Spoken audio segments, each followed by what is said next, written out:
Hello student, आशा करते हैं आप सभी की प्रिपरेशन काफ़ी अच्छी चल रही है और आप सभी बच्चे सुपर एक्साइटेड हैं अपनी नई जर्नी के लिए। नई जर्नी मैंने इसलिए बोला क्योंकि 2025 ऑलमोस्ट क्लोजिंग पे है और हम अब तैयारी करने वाले हैं 2026 के एडमिशन्स के लिए। और ये जो तैयारियों की शुरुआत होती है ना, खास तौर पे जब हम बात करते हैं एमबीए और पीजीडीएम की, तो शुरुआत हो जाती है कैट के एग्ज़ाम से। यानी कि अगर आपका सपना है देश के सबसे प्रीमियम, सबसे बड़े, सबसे मशहूर कॉलेजेस में एडमिशन लेने का, तो यहाँ पे आपको कैट का एग्ज़ाम तो देना ही पड़ता है। कैट एक ऐसा एग्ज़ाम है जो आपके सपनों को पूरा करने में बहुत बड़ी भूमिका निभाता है, क्योंकि इसी एंट्रेंस के स्कोर पे देश के चुनिंदा कॉलेजेस जो कि टॉप कॉलेज की श्रेणी में आते हैं, वो सभी आपको सीट्स अवेलेबल कराते हैं और आपका एक नया सफ़र शुरू होता है टॉप मोस्ट कॉलेजेस के साथ।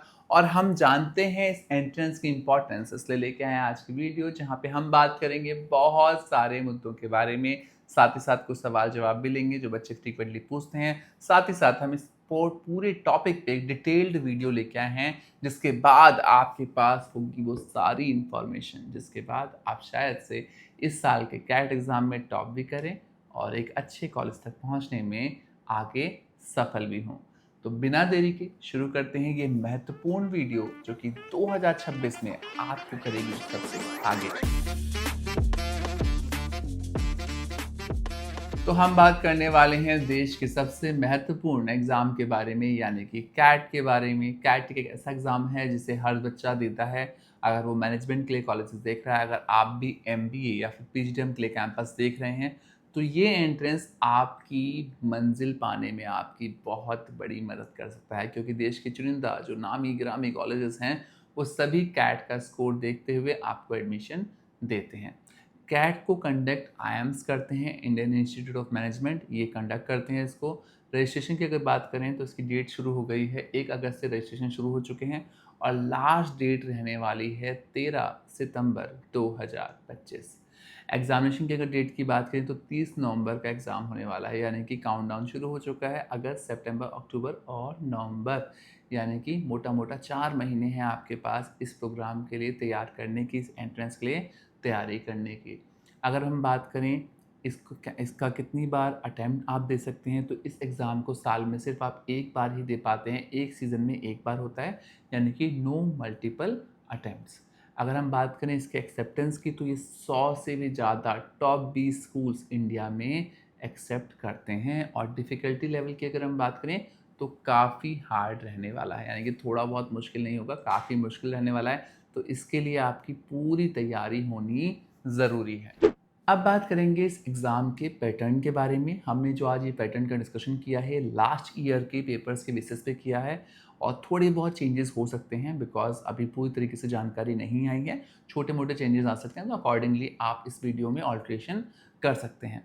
अगर बात करें इस एग्ज़ाम की, तो एक कंप्यूटर बेस्ड टेस्ट रहने वाला है। अगर हम बात करें नंबर ऑफ़ सेक्शंस की, तो यहाँ पे 3 सेक्शन में पूरा ये कैट एग्ज़ाम डिवाइडेड रहने वाला है।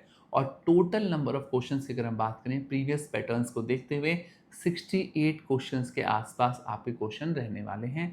अगर टाइप ऑफ क्वेश्चन की बात करें तो यहाँ पे मल्टीपल चॉइस क्वेश्चन और नॉन मल्टीपल चॉइस क्वेश्चन, लेकिन दोनों ही रहने वाले हैं। एग्ज़ाम की ड्यूरेशन 2 घंटा यानी कि 120 मिनट रहने वाली है।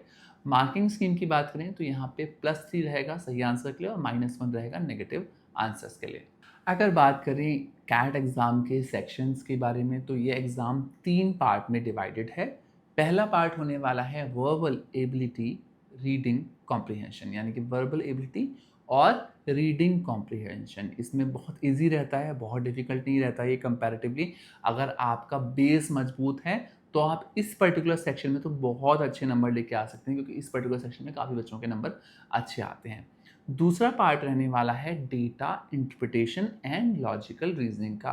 तो थोड़ा अगर आपका टेक्निकल बेंट ऑफ माइंड है, तो ये वाला पार्ट आपके लिए बना हुआ है। इसलिए देखते हैं कि बीटेक करने वाले बच्चे सालाना टॉप करते हैं कैट एग्जाम्स में, या फिर उन बच्चों की बात करें जो बीएससी आईटी या बीसीए करें, तो उनके भी काफ़ी अच्छे नंबर आ जाते हैं इस पर्टिकुलर एंट्रेंस में। अगर हम बात करें तीसरे पार्ट की, तो वो तीसरा पार्ट रहेगा आपका क्वांटिटेटिव एबिलिटी का। तो ये तीनों पार्ट आपको समझ में आ गए होंगे। 3 पार्ट में पूरा पेपर डिवाइडेड रहने वाला है। सेक्शन 1 जो कि है verbal ability and reading comprehension, total 24 question इसमें रहने वाले हैं और ये आपको 40 मिनट तकरीबन तकरीबन आपको मिलते हैं। सेक्शन 2 जो कि रहने वाला है data interpretation and logical reasoning का, यहाँ पे आपके 22 क्वेश्चन रहने वाले हैं, तकरीबन तकरीबन 40 मिनट आपको मिलने वाले हैं। और सेक्शन 3 यानी कि क्वांटिटेटिव एबिलिटी, यहाँ पे भी आपके पास 22 क्वेश्चन तकरीबन तकरीबन रहने वाले हैं और 40 मिनट का समय रहने वाला है। और ऐसे अगर आप इन सबको जोड़ते हैं तो यहाँ पे 68 क्वेश्चंस और यहाँ पे 120 मिनट का समय आपको मिल जाता है। अब बात करेंगे इस एंट्रेंस की मार्किंग स्कीम के बारे में। तो इस एंट्रेंस में हर करेक्ट आंसर पे आपको 3 नंबर दिए जाते हैं, हर इनकरेक्ट आंसर पे आपको -1 मिलता है और जो नॉन एमसीक्यू क्वेश्चंस होने वाले हैं उसमें कोई भी नेगेटिव मार्किंग नहीं होती है। उसके अलावा जो अनआंसर्ड क्वेश्चन है, यानी कि अगर आप कोई क्वेश्चन छोड़ देते हैं तो उसके लिए भी कोई डिडक्शन नहीं होता। तो इससे हमें क्या पता चलता है कि तुक्के नहीं मारने, अगर क्वेश्चन नहीं आता तो आप छोड़ दीजिए। बिकॉज अक्सर देखा जाता है कि हम पूरा कंप्लीट करने के चक्कर में कई क्वेश्चन में तुक्का मार देते हैं, जिसके बाद हमारी नेगेटिव मार्किंग होती है और नेगेटिव मार्किंग के कारण हमारा परसेंटाइल नीचे आ जाता है। रजिस्ट्रेशन फीस की अगर हम बात करें तो जनरल, ईडब्ल्यूएस और ओबीसी यानी कि नॉन क्रिमिनल ओबीसी वाले बच्चों के लिए 2600 रुपये का रजिस्ट्रेशन रहने वाला है, 2600 रुपीज़ का रजिस्ट्रेशन रहने वाला है। वहीं हम बात करें एससी, एसटी और पीडब्ल्यूडी कैंडिडेट्स के बारे में तो 1300 रुपये के आसपास का रजिस्ट्रेशन रहने वाला है।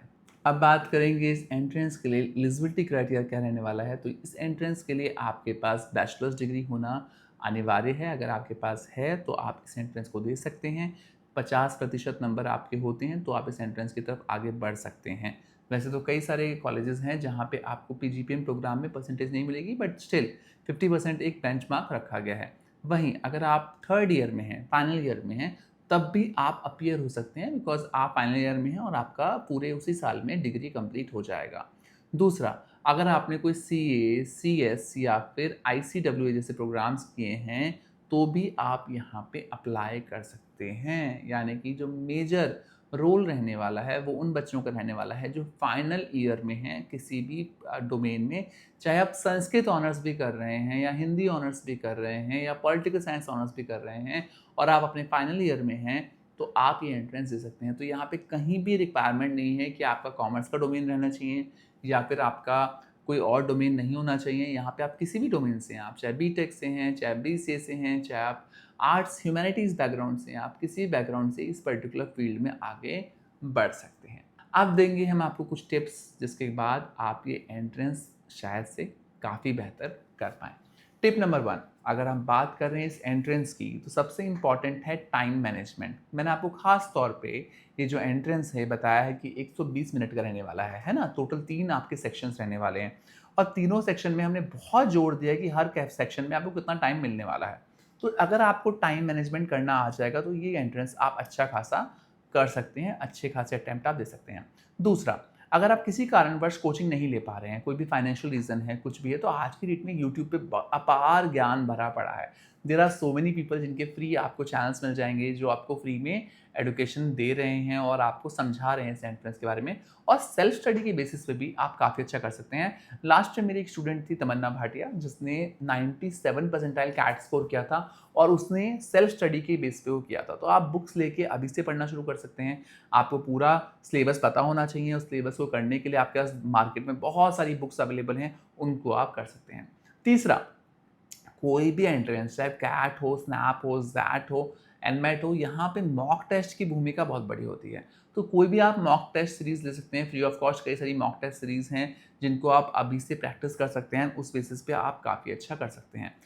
चौथी या पांचवी एडवाइस जो मैं आपको देना चाहूँगा नेगेटिव मार्किंग स्कीम को लेके, क्योंकि इस पर्टिकुलर पेपर में नेगेटिव मार्किंग स्कीम है जो कि बहुत इंपॉर्टेंट समझना कि आपको तुक्के नहीं मारने हैं। अगर आपको आंसर नहीं आता है और आप श्योर नहीं हैं तो कोशिश ये कीजिए कि आप आंसर ना दें, क्योंकि ना आंसर देने पे कोई भी डिडक्शन नहीं है, बट गलत आंसर देने पे -1 का डिडक्शन है, जिसके चलते कई बार आपके अच्छे खासे नंबर भी कन्वर्ट हो जाते हैं कम नंबर्स में और आपको दिक्कत होती है एक बेहतर परसेंटाइल बनाने में। तो आज की वीडियो थी उन सभी बच्चों के लिए जो 2026 में प्लान कर रहे हैं अपने कैट एग्ज़ाम का और हम चाहते हैं कि आप सब बहुत ही बेहतर नंबरों के साथ, बहुत बेहतर परसेंटाइल के साथ आगे बढ़ें और 2026 में अपने सपनों के कॉलेज तक पहुंच पाएँ।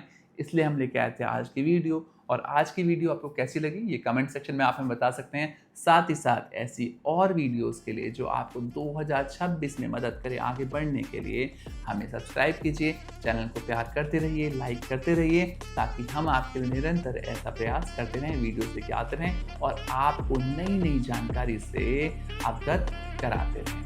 Thank you so much for watching us. Best of luck.